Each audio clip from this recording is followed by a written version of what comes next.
ഇന്ന് പകൽക്കാലം നമ്മൾ ഈ വാക്യം വായിക്കുമ്പോൾ നമുക്കെല്ലാം അറിയാം, യെരിഹോവിൽ യേശു കർത്താവ് തൻ്റെ പരസ്യ ശുശ്രൂഷയ്ക്ക് വേണ്ടി ഒരു കൂട്ടം ജനത്തിൻ്റെ കൂടെ അവിടെ കടന്നു ചെന്നപ്പോൾ, അവിടെ ആരെക്കുറിച്ചാണ് ആരാണിത് പറയുന്നത്? ബർത്തിമായിയുടെ അപ്പനെ കുറിച്ച് അവിടെ പറയുന്നുണ്ട്. ആരാണ്? തിമായുടെ മകനായ ബർത്തിമായി.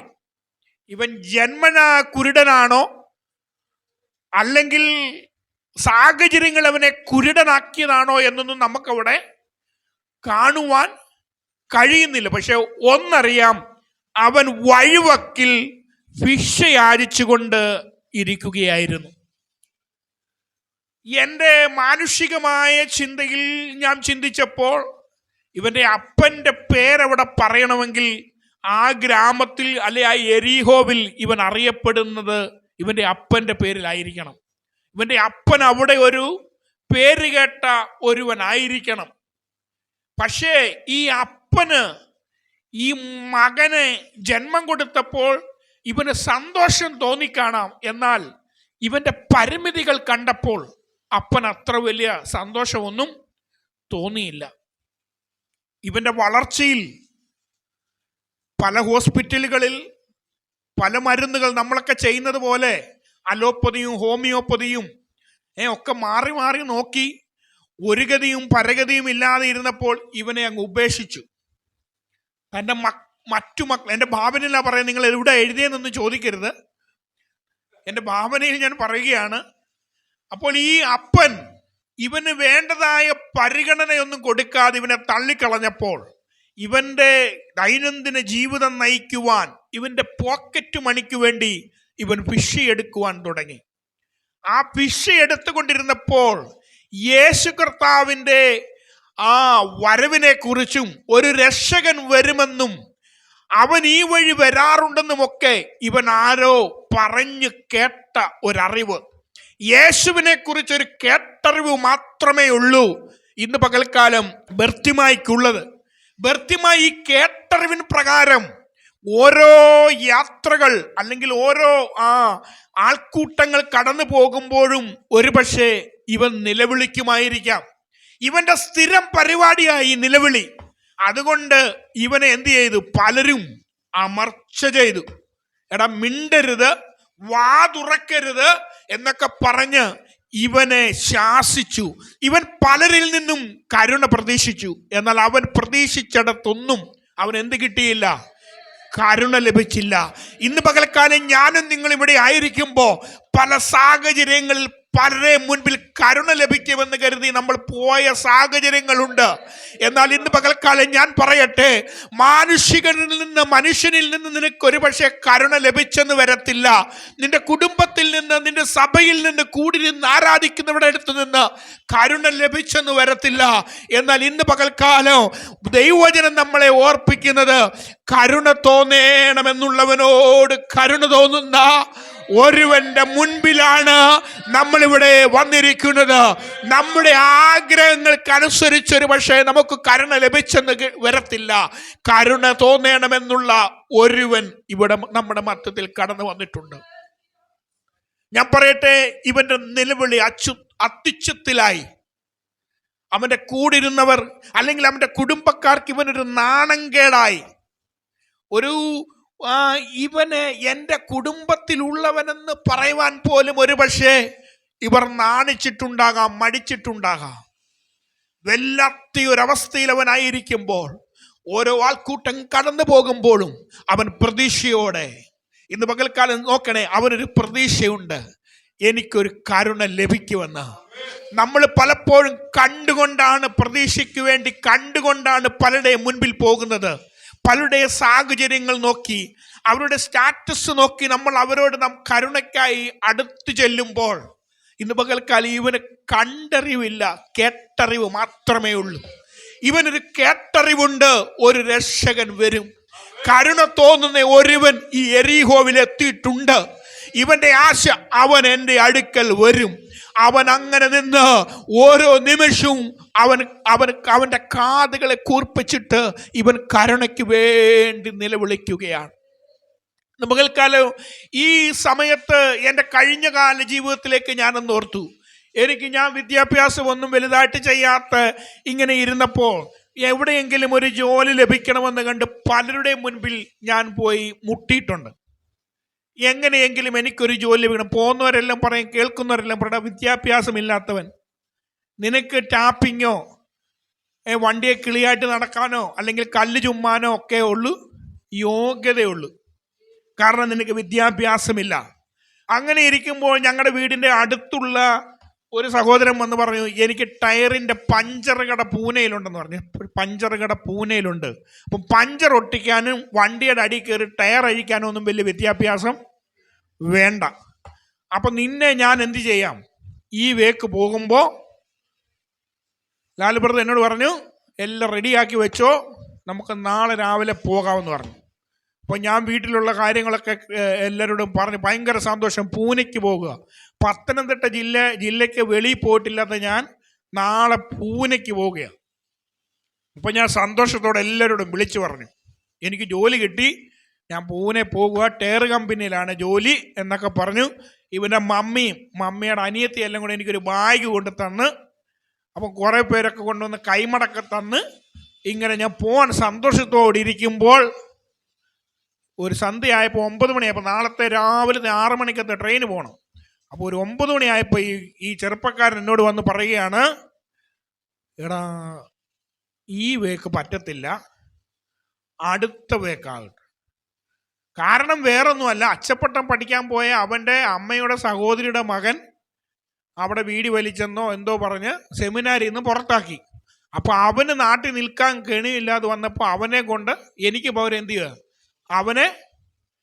അപ്പോൾ എൻ്റെ പ്രതീക്ഷ അവിടം കൊണ്ട് തീർന്നു. അപ്പോൾ എൻ്റെ മാനുഷികമായ ചിന്തയിൽ ഭയങ്കര പെട്ടെന്ന് കോപം വന്നിട്ട് ഞാൻ പറഞ്ഞു, എന്നെ കൊണ്ടുപോയില്ലെങ്കിൽ ഇവനെ വിടത്തില്ല. രാവിലെ ഞാനൊരു 6 മണിയായപ്പോൾ വലിയൊരു കുറുവടിയൊക്കെ എടുത്ത് പാറപ്പുറത്ത് കയറി ഇങ്ങനെ ഇരിക്കുക, ഞങ്ങളുടെ റോഡിലിരിക്കുക. ഇവൻ വരുന്ന പറഞ്ഞാൽ ഇവൻ്റെ കാല് തല്ലി ഓടിക്കണം, ഇവനെയും വിടത്തില്ല. എന്തുവാലും ഇവൻ ആശ പറഞ്ഞ് നമുക്ക് ആശ തന്നതല്ലേ. അപ്പോൾ ആ ആശ എൻ്റെ കൊച്ചു മനസ്സിന് ഭയങ്കര വേദന വരുത്തി. മാനുഷികമായി നമ്മൾ പലരെ ആശ വെക്കുമ്പോൾ അതുകൊണ്ട് അവിടെ തീരും. അവരുടെ സാഹചര്യങ്ങളും നോക്കിയും അവരുടെ കഴിവ് നോക്കിയൊക്കെ ഇവർ നമ്മളോട് കരുണ കാണിക്കുന്നത്. എന്നാൽ എൻ്റെ യേശു അങ്ങനെയല്ല കേട്ടോ. ഞാനിപ്പോൾ ഓർത്തു, അന്ന് ഈ ചെറുക്കൻ എന്നെ അവിടെ കൊണ്ടുപോയായിരുന്നെങ്കിൽ ഇന്ന് ഞാൻ ലോറിയുടെ അടിയിലും ട്രക്കിൻ്റെ അടിയിലൊക്കെ കയറി ഈ ടയറും അഴിച്ച് ടയറിന് കട്ടയും ചെയ്ത് കാറ്റും അടിച്ച് ഇങ്ങനെയൊക്കെ നടക്കത്തുള്ളായിരുന്നു. നമ്മളെ നോക്കി നമ്മുടെ പരിമിതികൾ വെച്ച വിദ്യാഭ്യാസം, സൗന്ദര്യം, കുടുംബശ്രേഷ്ഠത വെച്ച ലോകം വിധിക്കുന്നത്. ഇന്ന് പകൽക്കാലം എന്നെ കേൾക്കുന്ന ദൈവമക്കളെ ഞാൻ പറയട്ടെ, ലോകം നിന്നെ പരിമിതികളെ വെച്ച് വിധിക്കുമ്പോൾ നിന്നെ അറിയുന്നൊരു സ്വർഗമുണ്ട്. നിന്റെ മേൽ കരുണ കാണിക്കുവാൻ കഴിവുള്ള ഒരു സ്വർഗമുണ്ട്. ആ ദൈവത്തെ കണ്ടറിഞ്ഞത് കൊണ്ട്, അവൻ്റെ കരുണ എൻ്റെ മേൽ ഡയറക്റ്റ് വന്നത് കൊണ്ടാണ് ഇന്ന് പകൽക്കാലം ഞാൻ നിങ്ങളുടെ മുൻപിൽ നിൽക്കുന്നത്. എൻ്റെ അവസ്ഥകളെ എല്ലാം മാറ്റിയത് ഒരു ടാപ്പിങ്ങുകാരനായിട്ടോ അല്ലെങ്കിൽ ഒരു പാറമടയിലെ കല്ല് ചുമക്കുന്ന തൊഴിലാളിയായിട്ടോ എന്നെ മാറ്റാതെ എൻ്റെ ദൈവത്തിൻ്റെ വചനം ഞാൻ എടുത്തത് കൊണ്ട്. സദൃശ്യവാക്യം ഞാൻ എപ്പോഴും പറയാറുള്ളത്, സദൃശ്യവാക്യം 4-ാം അധ്യായത്തിൽ പറയുന്നു, ഇതിനെ എടുത്താ ഇത് നിന്നെ ഉയർത്തും, ഇതിനെ മാനിച്ചാൽ ഇത് നിനക്ക് മാനം വരുത്തും. ഇന്ന് പകൽക്കാലം എനിക്ക് പറയുവാനുള്ളത്, എൻ്റെ മേൽ ലഭിച്ച കരുണയ്ക്ക് അളവ് അല്ലെ പറഞ്ഞറിയിക്കുവാൻ പറ്റാത്ത രീതിയിൽ ദൈവത്തിൻ്റെ കരുണ എൻ്റെ മേൽ വന്നത് കൊണ്ടാണ് ഇന്ന് പകൽക്കാലം ഞാൻ നിങ്ങളുടെ മുൻപിൽ നിൽക്കുന്നത്. ലോകവും ലോകത്തിലുള്ളവരും നിന്റെ സ്വന്തങ്ങളും ബന്ധങ്ങളും ഒക്കെ നിന്റെ പരിമിതി നോക്കി നിനക്കൊരു അതിർത്തി നിശ്ചയിക്കുമ്പോൾ നിന്റെ അതിരുകളെ വിശാലമാക്കുന്ന, നിന്റെ അവസ്ഥകളെ മാറ്റുന്ന, നിന്റെ കാഴ്ചയില്ലായ്മ, നിന്റെ കുരുടതയെ അന്ധതയെ മാറ്റുന്ന ഒരു വലിയ ദൈവം ഇവിടെ ഇറങ്ങി വന്നിട്ടുണ്ട്. ഇന്ന് പകൽക്കാലം അടുത്തിരിക്കുന്നവരെ നോക്കാതെ, മറ്റു സാഹചര്യങ്ങളെ നോക്കാതെ അവനെ വിളിക്കുവാൻ തയ്യാറായാൽ അവൻ നിന്റെ നിലവിളിയുടെ മുൻപിൽ നിൽക്കും. എനിക്ക് വളരെ സന്തോഷം തോന്നിയ ഒരു കാര്യമുണ്ട് ആ അധ്യായത്തിൽ, ആ വാക്യത്തിൽ. ഹല്ലേലൂയ. മിണ്ടാതെ ഇരിക്കുവാൻ കൽപ്പിച്ചവരോട് അവൻ പറയുകയാണ്, അവനെ വിളിക്കുവിൻ. ആര് നിനക്ക് തടസ്സം നിന്നോ, ആര് നിന്നെ മിണ്ടാതാക്കുവാൻ നോക്കിയോ, ആര് നിന്റെ സാഹചര്യത്തെ നോക്കിയോ പഴി പറഞ്ഞോ, അവരോട് ദൈവം പറയുകയാണ് അവനെ വിളിക്കുവാൻ. ഇന്ന് പകൽക്കാലം ആ വിളിയുടെ സ്വരം അവൻ്റെ കാതുകളിലെത്തി. അവന് കാണുവാൻ കഴിയാതെ ഇരിക്കുമ്പോ ആ വിളി അവൻ കേൾക്കുകയാണ്. അവൻ അപ്പോഴും, അവർ വിളിച്ചപ്പോഴും അവൻ നിരന്തരമായി ഇടതടവില്ലാതെ അവൻ നിലവിളിക്കുകയാണ്. ഇന്ന് പകൽക്കാലം നമ്മളിവിടെ ഇരുന്ന് സാന്ദ്രയെ ആശ്വസിപ്പിക്കുക, ഇങ്ങനെ ആശ്വസിപ്പിക്കാനൊക്കെ കാര്യങ്ങൾ പറഞ്ഞുവെങ്കിലും അവക്കുള്ളത്രയും വേദന നമുക്ക് വരത്തില്ല. ഇന്ന് പകൽക്കാലം സാഹചര്യത്തിൽ കൂടെ പലപ്പോഴും ഞാൻ പറയാറുണ്ട്, അനുഭവമാണ് നമ്മുടെ ഗുരു. നമ്മൾ അനുഭവിച്ച ആ കഷ്ടത, നമ്മൾ കടന്നു വന്ന ആ സാഹചര്യങ്ങൾ എത്രയൊക്കെ പറഞ്ഞാലും മറ്റുള്ളവർക്ക് അതൊക്കെ കേൾക്കാൻ ഒരു പരിമിതിയുണ്ട്. എന്നാൽ ദൈവത്തിൻ്റെ കരുണ ലഭിച്ചവർക്കറിയാം അവൻ്റെ കരുണ വലുതാ. 6-ാം സങ്കീർത്തനമാണെന്ന് തോന്നുന്നു, 2-ാം വാക്യത്തിൽ ആ സങ്കീർത്തനക്കാരൻ അവിടെ പറയുന്നൊരു വാക്യമുണ്ട്. 6:2 ഒന്ന് വായിച്ചേ.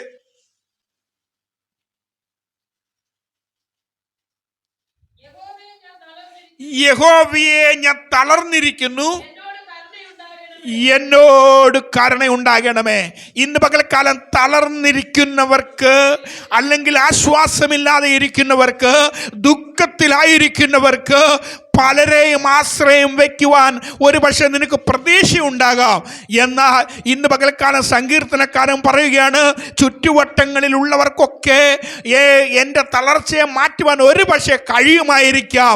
എന്നാൽ കഴിയുന്ന, എൻ്റെ ആ തളർച്ചകളെ മാറ്റുവാൻ കഴിയുന്ന, എൻ്റെ കഷ്ടതയെ മാറ്റുവാൻ കഴിയുന്ന, എൻ്റെ ക്ഷീണത്തെ മാറ്റുവാൻ കഴിയുന്ന ഒരുവനുണ്ട്. അവനോടാണ് ഞാൻ വിളിക്കുന്നത്, യേശുവേ എൻ്റെ തളർച്ചകളെ മാറ്റണമേ, എന്നോട് കരുണയുണ്ടാകണമേ. സങ്കീർത്തനക്കാരനോട് വിളിച്ചു പറയുകയാണ്, എന്നോട് കരുണയുണ്ടാകണമേ, ഞാൻ തളർന്നിരിക്കുന്നു. ഇന്ന് പകൽക്കാലം നിന്റെ അവസ്ഥയെ ആരോട് പറയണം? ദൈവത്തോട് പറയണം. പറയേണ്ടവനോട് പറയണം. എല്ലാ കാര്യങ്ങളൊന്നും നീ കാണുന്നവരോടൊക്കെല്ലാം പറയരുത്. അവർ നിന്റെ പരിമിതികളെ നിന്ദിക്കും, അതിനവർ ചില അതിർവരമ്പുകൾ വയ്ക്കും, നിന്നെ ചോദ്യം ചെയ്യുവാനിടയായിത്തീരും. ഇന്ന് പകൽക്കാലം നിന്റെ പ്രാർത്ഥനാ മുറിയിൽ നീ ഏകാന്തതയിലായിരിക്കുമ്പോൾ ദൈവത്തോടൊന്ന് നിന്റെ വിഷയങ്ങളെ പറയുവാൻ ഒന്ന് തയ്യാറാകുമോ? ഏത് വലിയ വിഷയങ്ങളായിക്കൊള്ളട്ടെ, എത്ര വലിയ വിഷയങ്ങളായിക്കൊള്ളട്ടെ, ഇന്ന് നമുക്ക് സംസാരിക്കുവാൻ, നമുക്ക് പറയുവാൻ ഒരുവനുണ്ട്. നമ്മുടെ ഒരു അപ്പനുണ്ട്. ആ അപ്പനോട് നമ്മളൊന്ന് പറയണം. ഒരു പക്ഷേ ലോകം നമ്മളെ നോക്കി മിണ്ടാതെ ഇരിക്കുവാൻ പറഞ്ഞാലും, എടാ ശബ്ദം എടുക്കരുതെന്ന് പറഞ്ഞാലും, നീ ആ യേശുവിനോട് പറഞ്ഞുകൊണ്ടേ ഇരിക്കണം. ഇന്ന് ചിലപ്പോൾ നിന്റെ വിളി അവൻ കേട്ടില്ലായിരിക്കാം.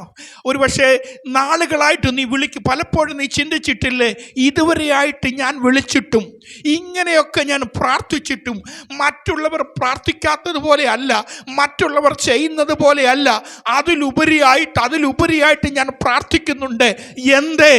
എന്തുകൊണ്ട് എൻ്റെ പ്രാർത്ഥനയ്ക്ക് മറുപടി ലഭിക്കുന്നില്ലെന്ന് പലപ്പോഴും നീ ചിന്തിച്ചിട്ടില്ലേ? ദൈവവചനം പറയുന്നത്, നിങ്ങൾ അവൻ്റെ ബലമുള്ള കൈക്കീഴിൽ താണിരിപ്പീൻ, തക്ക സമയത്ത് അവൻ നിങ്ങളെ ഉയർത്തും. എൻ്റെ അനിത സഹോദരി, അന്ന് ഞാൻ ആ ചെറുക്കൻ്റെ കൂടെ പൂനെ പോയായിരുന്നെങ്കിൽ ഇന്ന് അവിടെ കിടന്നേനെ. എന്നെ കൊണ്ടുപോകാമെന്ന് പറഞ്ഞവൻ വണ്ടി കയറി മരിച്ചു. ഇന്ന് ബിനു എവിടാ നിൽക്കുന്നത്? ദൈവം നിനക്കു വേണ്ടി ഒരു പദ്ധതി തയ്യാറാക്കിയാൽ, ദൈവം നിന്നോട് കരുണ കാണിച്ചാൽ, ഈ ലോകത്തിലുള്ള ആർക്കും കാണിക്കാൻ കഴിയാത്തതിനപ്പുറമായി, പറഞ്ഞറിയിക്കുവാൻ കഴിയുന്നതിനപ്പുറമായി കരുണ ചെയ്യുവാൻ കഴിവുള്ള ഒരു ദൈവമാ. അവൻ നിന്നോട് കരുണ കാണിക്കുമ്പോൾ നിന്റെ സൗന്ദര്യം നോക്കിയോ, നിന്റെ വിദ്യാഭ്യാസം നോക്കിയോ, നിന്റെ ശ്രേഷ്ഠത നോക്കിയോ അല്ലവൻ കരുണ കാണിക്കുന്നത്. പറഞ്ഞു തീരാത്ത ദാന നിമിത്തം അവൻ നിന്നെ മഹത്വപ്പെടുത്തും, അവൻ നിന്നെ അനുഗ്രഹിക്കും, അവൻ നിന്നെ ശക്തീകരിക്കുവാനിടയായിത്തീരും. ലോകക്കാരുടെ മുൻപിൽ നീ ഒരു അതിശയമായി തീരുവാനിടയായിത്തീരും. പക്ഷേ അവൻ വിളിക്കുമ്പോൾ ചിലത് വിട്ടുകളയുവാൻ നീ തയ്യാറാകണം. ചിലത് വിട്ടുകളയണം. അവൻ ഉള്ളതാകെ ഉള്ളത് ആ പുതപ്പ. ഇവന് ആൾക്കാർ കൊടുത്തതും ഇവൻ സമ്പാദിച്ചതും എല്ലാം ചുരുട്ടി ഈ പുതപ്പിനകത്ത് അവൻ വെച്ചേക്കുന്നത്. ഇവൻ്റെ ഈ സാഹചര്യങ്ങളിൽ നിന്ന് അല്ലെങ്കിൽ ഈ അറ്റ്മോസ്ഫിയറിൽ നിന്ന് രക്ഷ നേടുവാൻ ഈ പുതപ്പ് പുതച്ച് അവൻ എടിയിരിക്കുന്നത്. ഇവൻ്റെ ഒരു ഐഡൻറ്റിറ്റിയായ പുതപ്പ്. ആ പുതപ്പ് കാണുമ്പോൾ നാട്ടുകാർ പറയും അതാരായിരിക്കുന്നേ, ഭർത്തിമായിരിക്കുന്നേ. ആ പുതപ്പിൻ്റെ കളറും അതിൻ്റെ ആ മണവും അല്ല നാറ്റവും ഒക്കെ കണ്ടാൽ അറിയാം ഇവൻ ഇവിടെ എവിടോ ഇരിപ്പുണ്ടെന്ന്. ഇന്ന് പകൽക്കാലം ലോകം നമുക്കൊരു ഐഡൻറ്റിറ്റി തന്നിട്ടുണ്ട്. നമ്മുടെ കയ്യിലുള്ളത് നീ സ്വരൂപിച്ച് വെച്ചതൊക്കെ എൻ്റേതാണെന്ന് ഒരുപക്ഷെ ഇവന് പറയുവാൻ കഴിയും, ഇതെൻ്റെ അപ്പൻ എനിക്ക് എൻ്റെ കുടുംബസ്വത്താണ്. നമ്മൾ പാരമ്പര്യം എല്ലാം വെച്ചോണ്ട് ഇരിക്കുകയാണ്. എന്നിട്ട് പറയുക എന്നോട് കരുണ തോന്നണമേ. കയ്യിലിരിക്കുന്ന പാരമ്പര്യവും കയ്യിലിരിക്കുന്ന സ്വഭാവവും നമ്മുടെ ഈഗോയിസവും ഞാൻ എന്ന ഭാവം, നമ്മുടെ കയ്യിലുള്ളത് ഞാനായതാണ്ടൊക്കെയാണെന്നുള്ള ഭാവമൊക്കെ കണ്ടിട്ടാണ് ആലയത്തിലോട്ട് വരുമ്പോൾ അല്ലെങ്കിൽ പ്രസംഗിക്കുമ്പോൾ അല്ലെങ്കിൽ ആരാധിക്കുമ്പോൾ സമർപ്പണ പാട്ടൊക്കെ പാടുമ്പോൾ രണ്ട് കൈയുമൊക്കെ ഇങ്ങനെ വിരിച്ച് നെഞ്ചത്തോട്ട് കൈവച്ച് ചിലർ കൈ പൊക്കി എങ്ങനെയൊക്കെ കാണിക്കാമോ, ആക്ഷൻ കാണിക്കാമോ, അങ്ങനെല്ലാം പറയും എന്നോട് കരുണ തോന്നണമേ. പക്ഷെ കളയേണ്ടതൊന്നും കളയാതെ എത്ര സമർപ്പിച്ചിട്ടും എത്ര തുള്ളിയിട്ടും ഡ്രം സെറ്റ് അടിച്ചാലും ഓർഗം വായിച്ചാലും യോഗന്നാ സ്നാപകൻ വന്നിവിടെ വന്ന് പ്രസംഗിച്ചാലും കളയേണ്ടത് കളഞ്ഞില്ലെങ്കിൽ ഒരിക്കലും കരുണ ലഭിക്കത്തില്ല. ഇന്ന് പകൽക്കാലം നിനക്ക് കരുണ വേണമെങ്കിൽ ചിലത് കളയേണ്ടത് കളയണം. ഇവനുള്ളത്, ഇവനാകെ ഉള്ളത് അവൻ ഇട്ട് കളഞ്ഞിട്ട് അവൻ യേശുവിൻ്റെ അരികിൽ ചെന്നു. ഇവൻ ചാടി എഴുന്നേറ്റ് യേശുവിൻ്റെ അടുക്കൽ ചെന്നപ്പോൾ യേശു ചോദിക്കുന്ന ഒരു ചോദ്യമുണ്ട്, ഞാൻ നിനക്ക് എന്ത് ചെയ്തു തരണം? ഇന്ന് പകൽക്കാലം യേശുവിനോട് നീ പറയണം, നിനക്ക് എന്ത് ചെയ്യണമെന്ന് യേശുവിനോട് പറയണം. 4 വരി പാട്ട് പാടിയിട്ട് ഇവിടുന്ന് പോകുവാനല്ല, എന്തോ ഒരു പ്രസംഗം കേട്ടിട്ട് നിങ്ങൾ ഇവിടെ നിന്ന് പോകുന്നവരായിട്ടായിരിക്കരുത്. ഇന്ന് പകൽക്കാലം നിങ്ങൾ ഇരിക്കുന്ന ഇടത്തിരുന്നു കൊണ്ട് യേശുവിനോടൊന്ന് പറയുവാൻ തയ്യാറായി തീരുമോ? നീ യേശുവിനോട് സംസാരിക്കുന്നവനായി തീരണം. യേശുവിനോട് ഒരപ്പനോട് സംസാരിക്കുന്നത് പോലെ, ഒരു കൂട്ടുകാരനോട് സംസാരിക്കുന്നത് പോലെ നീ യേശുവിനോട് സംസാരിക്കുവാൻ തയ്യാറായി തീരണം. ഞാൻ നിനക്ക് എന്ത് ചെയ്തു തരണം മകനെ എന്ന് യേശു ചോദിക്കുകയാണ്. ഇന്ന് പകൽക്കാലം എന്നെ കേൾക്കുന്ന നിങ്ങൾ ആ യേശുവിനോടൊന്ന് സംസാരിക്കുവാൻ തയ്യാറാകണം. യേശു ചോദിച്ചു, ഞാൻ നിനക്ക് എന്ത് ചെയ്തു തരണം? അവനവൻ്റെ ആവശ്യം ആരോട് പറഞ്ഞു? യേശുവിനോട് പറഞ്ഞു. ഇതുവരെ നാട്ടുകാർ പറഞ്ഞിട്ട് ഇവനെ കൈപിടിച്ച റോഡിൻ്റെ അപ്പുറത്ത് കൊണ്ടുപോകുവാൻ തയ്യാറാകാത്ത അനേകർ ഇവനെ നോക്കി നിൽക്കുന്നുണ്ടായിരിക്കാം.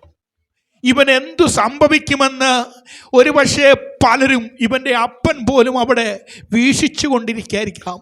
അവരുടെ പ്രതീക്ഷകളെ എല്ലാം മാറ്റിമറിച്ചുകൊണ്ട് ഈ പുതപ്പിൽ അവനെ ലാസ്റ്റിൽ വരിഞ്ഞു കെട്ടി ആ കുഴി കൊണ്ടിടാമെന്ന് വിചാരിച്ചവർ ഈ ചുറ്റുവട്ടങ്ങളിൽ ഉണ്ടായിരിക്കാം. ഇന്ന് പകൽക്കാലം നിന്റെ ഉയർച്ചയ്ക്കെതിരെ, നിന്റെ നന്മയ്ക്കെതിരെ നീ മുൻപോട്ട് പോകുകയില്ലെന്ന് നിന്റെ ചുറ്റുവട്ടമുള്ളവർ, എന്തിനേറെ നിന്റെ ഭവനത്തിലുള്ളവർ പോലും നിനക്കൊരു വിധി കൽപ്പിക്കുമ്പോൾ നിന്റെ വിധികളെ മാറ്റി എഴുതുന്ന ഒരു ദൈവത്തെയാണ് ഞാനും നിങ്ങളും വിളിക്കുന്നതെന്ന് ഇന്ന് പകൽക്കാലം മറന്നു പോകരുത്. നിന്റെ മേൽ കരുണ കാണിക്കുവാൻ, നിന്റെ മേൽ അവന്റെ ആശിഷ മാറി അയക്കുവാൻ കഴിവുള്ള ഒരു വലിയവനായ ദൈവം ഇന്ന് പകൽക്കാലം എന്റെയും നിന്റെയും മുൻപിലുണ്ട് എന്നുള്ളത് നിങ്ങൾ മറന്നു പോകരുത്. നിങ്ങൾ മനുഷ്യനിൽ ആശ്രയിക്കരുത്. സഹായിക്കാൻ കഴിയാത്ത മനുഷ്യപുത്രന്മാരിലും എന്റെ ചോദ്യം, നമ്മൾ ആരോട് ആദ്യം പോയി ആവശ്യം പറയുന്നു? ഭാര്യയും ഭർത്താവും അങ്ങോട്ടും ഇങ്ങോട്ടും പറയും, അപ്പനും അമ്മയോടും പറയും, സഭാവിശ്വാസികളോട് പറയും. പാസ്റ്റർ പ്രാർത്ഥിച്ചാൽ നടക്കുമെന്നും പറഞ്ഞ് പാസ്റ്ററോട് ആദ്യം വന്ന് പറയും. വചനം പറയുന്നു, മനുഷ്യപുത്രന്മാരോട് സഹായിപ്പാൻ കഴിയാത്ത മൂക്കിൽ ശ്വാസമുള്ള മനുഷ്യനെ വിട്ടൊഴിയാനാ പറയുന്നേ. നമ്മൾ വീണ്ടും വീണ്ടും ചങ്ക ബ്രണ്ടെന്നും പറഞ്ഞ് കൂട്ടി നിർത്തിയേക്കുക. എനിക്ക് എന്ത് കൂട്ടുകാരന്മാരുണ്ടെന്നറിയാം. കൂട്ടുകാരന്മാർക്ക് വേണ്ടി ചാകാൻ നടന്നവനാ ഞാൻ. ഭാര്യയും അമ്മയും മക്കളും പറയുന്ന ഒന്നും കേൾക്കത്തില്ലായിരുന്നു. ചങ്ക് ഫ്രണ്ട്സ് ആയിരുന്നു. ഇപ്പോഴത്തെ പിള്ളേർ പറഞ്ഞ പോലെ ചങ്കായിരുന്നു. എന്നാൽ ഇന്ന് പകൽക്കാലം ചങ്കിലെ ചോര തന്ന ഒരുവൻ നമ്മൾക്ക് വേണ്ടി ഉയരത്തിലുണ്ട്.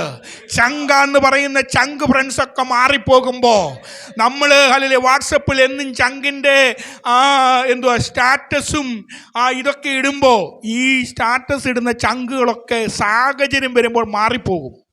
മാറിപ്പോകാത്തവനായ ഒരുവൻ, നമ്മുടെ കൂടെ നടക്കുന്ന, നമ്മുടെ കൂടെ വരുന്ന, നമ്മുടെ അവസ്ഥകളെ അറിയുന്ന ഒരുവൻ നമ്മുടെ മുൻപിൽ ഉണ്ട്. ആ കൂടി നിന്നവരെല്ലാം പറഞ്ഞു, ഈ പുതപ്പിനകത്ത് ഇവന്റെ ജീവിതം തീരും.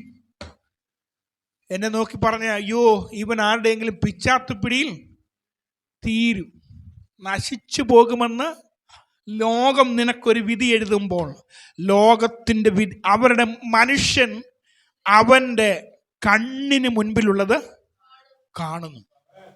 ഇപ്പം ഞാനിവിടെ ഓമനയാൻ്റെ നോക്കുമ്പോൾ എൻ്റെ കണ്ണിന് മുമ്പിലുള്ളതാ കാണുന്നത്. എന്നാൽ ദൈവമോ എവിടാ നോക്കുന്നേ? അപ്പൊ ഈ നമ്മുടെ കയ്യിലുള്ളതും മനസ്സിലുള്ളതും, ചില പറഞ്ഞ, ഞാൻ മുമ്പേ പറഞ്ഞ പോലെ കയ്യിലുള്ളതൊക്കെ വിട്ട് കളയണമെന്ന് പറയുമ്പോൾ മനസ്സിലുള്ളത്, കയ്യിലുള്ളത് വിട്ട് കളഞ്ഞ് പാർശ്വേ. കയ്യിലുള്ളത് എന്തായിരുന്നു? 2 പുതപ്പായിരുന്നു, അവൻ അത് വിട്ട് കളഞ്ഞു. പക്ഷെ മനസ്സിലുള്ളതോ അവിടെ ഇരിക്കുക. ഇന്നത്തെ വിശ്വാസ ലോകത്തിൽ ഏറ്റവും കൂടുതൽ അധപ്പതിച്ച് പോകാനുള്ള കാരണം, കയ്യിലുള്ളതൊക്കെ വിട്ടെന്നുള്ളത് ശരിയാ, പക്ഷെ മനസ്സിലുള്ളത് അവിടെ ഇരിക്കുക. ഇന്ന് പകൽക്കാലം നമ്മുടെ മനസ്സിനുള്ളതൊക്കെ നമ്മൾ എന്ത് ചെയ്യണം? ഒന്ന് വിട്ടുകളയണം. മനസ്സിനാണ് രൂപാന്തരം വരുന്നത്. മതം മാറിയിട്ടോ തുണി മാറിയിട്ടോ ചർച്ചുകൾ മാറിയിട്ടോ ഒന്നും ഒരു പ്രയോജനവുമില്ല. നീ പ്രാർത്ഥനയുടെ സ്റ്റൈല് മാറ്റിയിട്ട് അല്ലെങ്കിൽ ആരാധനയുടെ സ്റ്റൈല് മാറ്റിയിട്ടൊന്നും ഒരു കാര്യവുമില്ല. ഇന്ന് പകൽക്കാലം മാറേണ്ടത് നിന്റെ മനസ്സാണ്. ഘോരഘോരാത്രം ആത്മീയ പ്രസംഗങ്ങൾ നടത്തുന്ന ആത്മീയ നേതൃത്വങ്ങൾ എന്തൊക്കെയാ പ്രസംഗിക്കുന്നത്? പക്ഷേ അവരുടെ മനസ്സിലും കയ്പ് വെച്ചോണ്ടാണ് അവരും പ്രസംഗിക്കുന്നത്. കൂട്ടു സഹോദരനെ വേണ്ടവണ്ണം സ്നേഹിക്കാത്തവൻ, കൂട്ടുകാരനെ സ്നേഹിക്കാത്തവൻ, സ്വന്തം കുടുംബത്തിൽ പ്രശ്നമുണ്ടാക്കുന്നവൻ ഇവിടെ നിന്ന് പ്രസംഗിക്കുകയാ. ഈ പ്രസംഗങ്ങളൊക്കെ ഇവിടെ തന്നെ കിടക്കത്തുള്ളൂ, മേപ്പോട്ട് പൊങ്ങത്തില്ല. ദാനിയേലിന്റെ പ്രാർത്ഥന മേൽപോട്ട് പൊങ്ങാത്തതുപോലെ ഇവിടെയുള്ള ആക്ഷനുകളും ഇവിടെയുള്ള മിമിക്രി എന്ന് പറയാം, മിമിക്രികളും മോണാക്റ്റും ഒക്കെ ഇവിടെ ആത്മീയ ഗോളത്തിൽ ഇപ്പൊ ഏറ്റവും കൂടുതൽ നടക്കുന്നത്. എന്നാൽ ഇന്ന് പകൽക്കാലം യേശു പറയുന്നത്, യഥാർത്ഥമായി നീ ഒന്ന് വിട്ടുകളയണം. ഇവന് കാഴ്ചയില്ലെന്നേ. ഇവന്റെ എന്താ കുഞ്ഞു പിള്ളേരുടെ മനസ്സായിരിക്കും ഒരു പക്ഷേ ഇവനുള്ളത്. ഇതുവരെ ഇവൻ കേട്ടതൊക്കെ ഈ അടുത്ത് നിൽക്കുന്നവർ പറഞ്ഞെന്നൊക്കെ ഇവൻ കേട്ടിട്ടുള്ളൂ. ഇവന് കാഴ്ചയ്ക്ക് ഇവനൊന്നും കാണുവാൻ പറ്റത്തില്ല. ഇന്ന് പകൽക്കാലം ഒരു കേട്ട പരിചയം കൊണ്ട് മാത്രമാണ് ഇവൻ യാത്ര ചെയ്തത്. എന്നാൽ ഇന്ന് പകൽക്കാലം അവൻ ചിലത് കാണുകയാ. ഇതുവരെ കാണാത്തതവൻ കാണുകയാ. ലോകം പറഞ്ഞു ഒരിക്കലും നീ കാണത്തില്ലെന്ന് അവന്റെ കുടുംബത്തിലുള്ളവന്റെ അപ്പൻ പോലും പറഞ്ഞപ്പോ, യേശുവിന്റെ ഒരു വാക്കിന് മുൻപിൽ യേശുവിനെ അവനൊന്ന് വിളിച്ചപ്പോ അവൻ ചിലത് കാണുകയാ. ലോകം നിന്നെ മുൻപോട്ട് വിടത്തില്ലെന്ന് ലോകം വിധി എഴുതിയ സ്ഥാനത്ത് ആ ആൾക്കാരുടെ, ആ ജനക്കൂട്ടത്തിന്റെ മുൻപിൽ അവനെ മിണ്ടാതെയാക്കുവാൻ കൽപ്പിച്ച ആ ജനക്കൂട്ടത്തിന്റെ മുൻപിൽ അവൻ ചിലത് കാണാൻ പോവുകയാ. അവൻ ചില പുതിയത് കാണുകയാ. ഇന്ന് പകൽക്കാലം നിങ്ങളുടെ ജീവിതത്തിൽ ചിലത് പുതിയ കാണുന്ന ദിവസങ്ങളായി തീരട്ടെ. ഇന്ന് പകൽക്കാലം ചില പുതിയത് കാണട്ടെ. നിങ്ങളുടെ വിശ്വാസ കണ്ണാൽ അവന്റെ കരുണ നിന്റെ മേൽ വരുമ്പോ ഇന്ന് പകൽക്കാലം യേശു ചോദിക്കുകയാണ്, ഞാൻ നിനക്ക് വേണ്ടി എന്ത് ചെയ്തു തരണോ? ഇന്ന് പകൽക്കാലം എന്നെ കേൾക്കുന്ന പ്രിയ ദൈവമക്കളെ, അവനോട് നിന്റെ ആവശ്യങ്ങളൊന്ന് പറഞ്ഞാൽ മാത്രം മതി.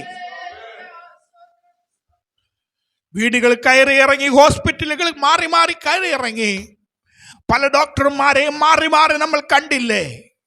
ഇന്നടത്ത് ചെന്നാൽ ഇന്ന ഡോക്ടറെ കണ്ടാൽ മാറുമെന്ന് പറഞ്ഞ്, അല്ലെങ്കിൽ ബസ്സുകൾ മാറി, ഹോസ്പിറ്റലുകൾ മാറി, ഓരോ സ്ഥലങ്ങളിൽ നമ്മൾ ഇങ്ങനെ നടക്കുകയാ. ഇതുവരെയും ഒരു പരിഹാരമില്ലെങ്കിൽ ഇന്ന് പകൽക്കാലം ഞാൻ വിളിച്ചു പറയുക, നിന്റെ മേൽ കരുണ കാണിക്കുവാൻ കഴിവുള്ള ഒരുവൻ നിന്റെ അരികിലുണ്ട്, നിന്റെ ഭവനത്തിൻ്റെ അകത്തുണ്ട്, നീ ഇരിക്കുന്ന നിന്റെ മുറിയിലുണ്ട്. ഇന്ന് പകൽക്കാലം ഏതവസ്ഥയിലാണോ നീ ഇരിക്കുന്നത്, ആ അവസ്ഥയിൽ നിന്നെ അറിയുന്ന ഒരു ദൈവം, നിന്റെ മേൽ കരുണ കാണിക്കുവാൻ കഴിവുള്ളൊരു ദൈവം ഇന്ന് പകൽക്കാലം നമ്മുടെ മധ്യത്തിലുണ്ട്. അവന്റെ പേരാണ് നസ്രേനായ യേശു. ദാവീദ് പുത്രൻ, ദാവീദിന്റെ പുത്രനായി ജനിച്ചവൻ. ഇന്ന് പകൽക്കാലം അവനോടാണ് നമുക്ക് കാര്യമുള്ളത്. യേശു ക്രിസ്തുവിന്റെ ആ സ്നേഹം, ആ കരുണ എന്റെയും നിന്റെയും ജീവിതത്തിൽ കടന്നു വരുവാനിടയായിത്തീരണം. ഇവൻ ആ പുതപ്പ് വിട്ടുകളഞ്ഞ് അവൻ എഴുന്നേറ്റപ്പോ ആ സമയത്തന്നെ, ആ ക്ഷണത്തിൽ തന്നെ അവന് കാഴ്ച.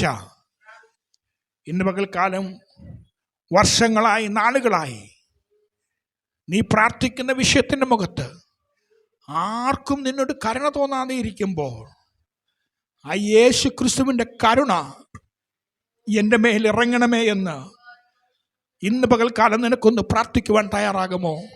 ആ സങ്കീർത്തനക്കാരനോട് ചേർന്ന് നിന്റെ അവസ്ഥകളെ യഥാർത്ഥമായി ഒന്ന് പറയണം. പലപ്പോഴും മനുഷ്യരുടെ മുൻപിൽ നാം വാതോരാതെ സംസാരിക്കും, നമ്മുടെ ആവശ്യങ്ങളെല്ലാം പറയും, പക്ഷെ യേശുവിനോട് മാത്രം പറയത്തില്ല. സങ്കീർത്തനക്കാരൻ എങ്ങനെയാ പറഞ്ഞേ? ഞാൻ തളർന്നിരിക്കുന്നു, എന്നോട് കരുണയുണ്ടാകണമേ.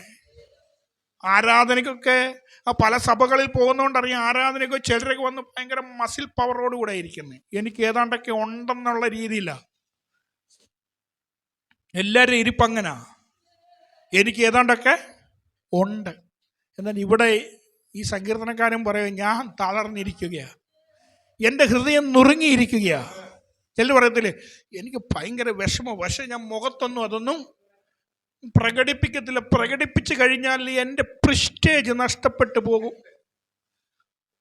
അപ്പുറത്തെ കുഞ്ഞമ്മ എന്തോ വിചാരിക്കും, ഞാൻ കരഞ്ഞു പ്രാർത്ഥിക്കുവാന്ന് പറയത്തില്ലേ. അതുകൊണ്ട് ഇങ്ങനെ ഞാനും കടിച്ചു പിടിച്ച്, എല്ലാം ഞാനങ്ങ് കടിച്ചു പിടിക്കുകയാണ്. യേശു പറയുന്നത്, നിന്റെ ഭാരം എത്ര വലുതാണെങ്കിലും ഇങ്ങു കൊണ്ടുവാ. നമ്മൾ തല വെച്ചോണ്ട് വരും. ഞങ്ങളൊക്കെ പണ്ട് തടിച്ചുമടിന് പോയിട്ടുണ്ട്. ഈ തടി വെട്ടിട്ട് ഈ തല വെക്കുന്നതിനെക്കാട്ടി കൂടുതൽ നമുക്ക് തോളെ വെച്ചെടുക്കാൻ പറ്റും. തല വെച്ചോട്ട് ഇങ്ങോട്ട് കൊണ്ടുവരും, തോളെ വെച്ച് തിരിച്ചു കൊണ്ടുപോകും. എന്നിട്ട് വീണ്ടും കരച്ചിലും. ഞങ്ങളുടെ ഒരു റിലേഷനുള്ളവർ പറഞ്ഞു കഴിഞ്ഞാൽ ചിലപ്പോൾ അറിയാമല്ല, അമ്മച്ചി അന്നും ഇന്നും കരഞ്ഞോണ്ട്